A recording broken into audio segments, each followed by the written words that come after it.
అందరికీ praise the lord. ప్రభు అయిన యేసుక్రీస్తు నామమున మీకు అందరికీ శుభాలు తెలియజేస్తున్నాను. అందరు బాగున్నారు కదా?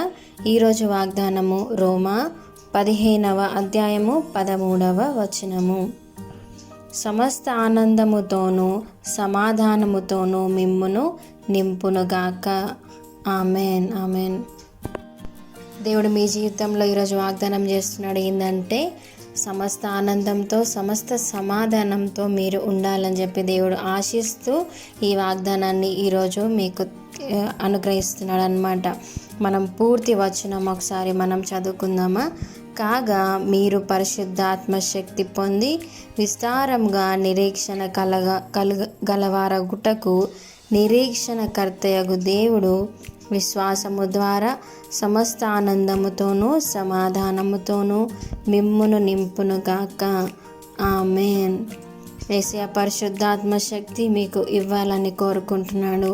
అలాగే విస్తారంగా నిరీక్షణ గలవారగుటకు నిరీక్షణకర్త ఆయన దేవుడు మీకు విశ్వాసాన్ని, నిరీక్షణ ఇంకా మీ జీవితంలో పొందుకునేలాగా దేవుడు మీకు నిరీక్షణ కలుగజేస్తా అంటున్నాడు. ఎందుకంటే ఆయనే కదా నిరీక్షణకర్త, ఆయనే కదా మన విశ్వాసాన్ని పెంపొందించే దేవుడు.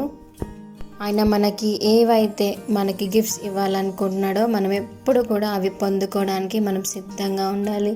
అవి ఏంటివి అంటే పరిశుద్ధాత్మ శక్తిని మనం ఎల్లప్పుడూ కూడా పొందుకొని ఉండాలి. పరిశుద్ధాత్మ శక్తి మనకు ఎప్పుడైతే తోడుగా ఉంటుందో మన పక్కనే దేవుడు ప్రతి పరిస్థితుల్లో కూడా మన జీవితంలో ప్రతిదీ ఏదైనా చెడైనా మంచి అయినా కూడా దేవుడు మనకు ప్రతి క్షణం వాటికి తోడుగా ఉండి మనల్ని ఒక మంచి త్రోవలో దేవుడు నడిపిస్తాడు. అది ఆ ఎక్స్పీరియన్స్ మీ జీవితంలో ఉందా? లేకపోతే ఇప్పుడే దేవుడిని మీరు పరిశుద్ధాత్మని ఇమ్మని చెప్పి అడగండి. మీ హృదయ వాంఛలనప్పుడు దేవుడు ఖచ్చితంగా నెరవేరుస్తాడు. అలాగే మనం హెబ్రీలు 11వ అధ్యాయంలో మనం చూసుకుంటే విశ్వాసం ద్వారా జీవించిన అనేక మంది పేర్లు అక్కడ రాయబడి ఉన్నాయి కదా. ఆ చాప్టర్ అంతా కూడా ఒక హాల్ ఆఫ్ ఫెయిత్గా మనం పిలవచ్చు.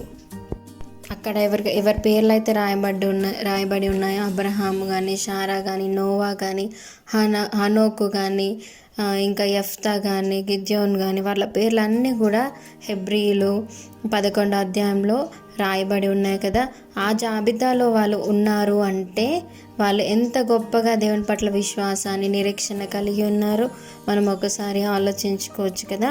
కాబట్టి అట్టి విశ్వాసం మన జీవితంలో కూడా కలిగి ఉండి ఆయన నిరీక్షణ ఆయన కోసం మనం నిరీక్షిస్తూ మన జీవితంలో ఎప్పుడు సమాధానాన్ని, సంతోషాన్ని మన జీవితంలో పొందుకుందాం. యేసయ్య మనం ఎప్పుడు కూడా దుఃఖించాలి, మనం ఏడుపుతో ఉండాలి, మనం ఎప్పుడు చింతిస్తూ ఉండాలని చెప్పి ఆయన ఆశించట్లేదు.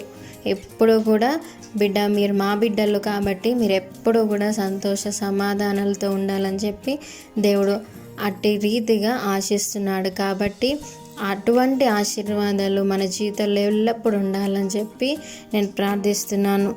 దేవుడి చిన్న మాటలు దీవించి ఆశీర్వదించునుగాక. ఆమెన్. Thank you.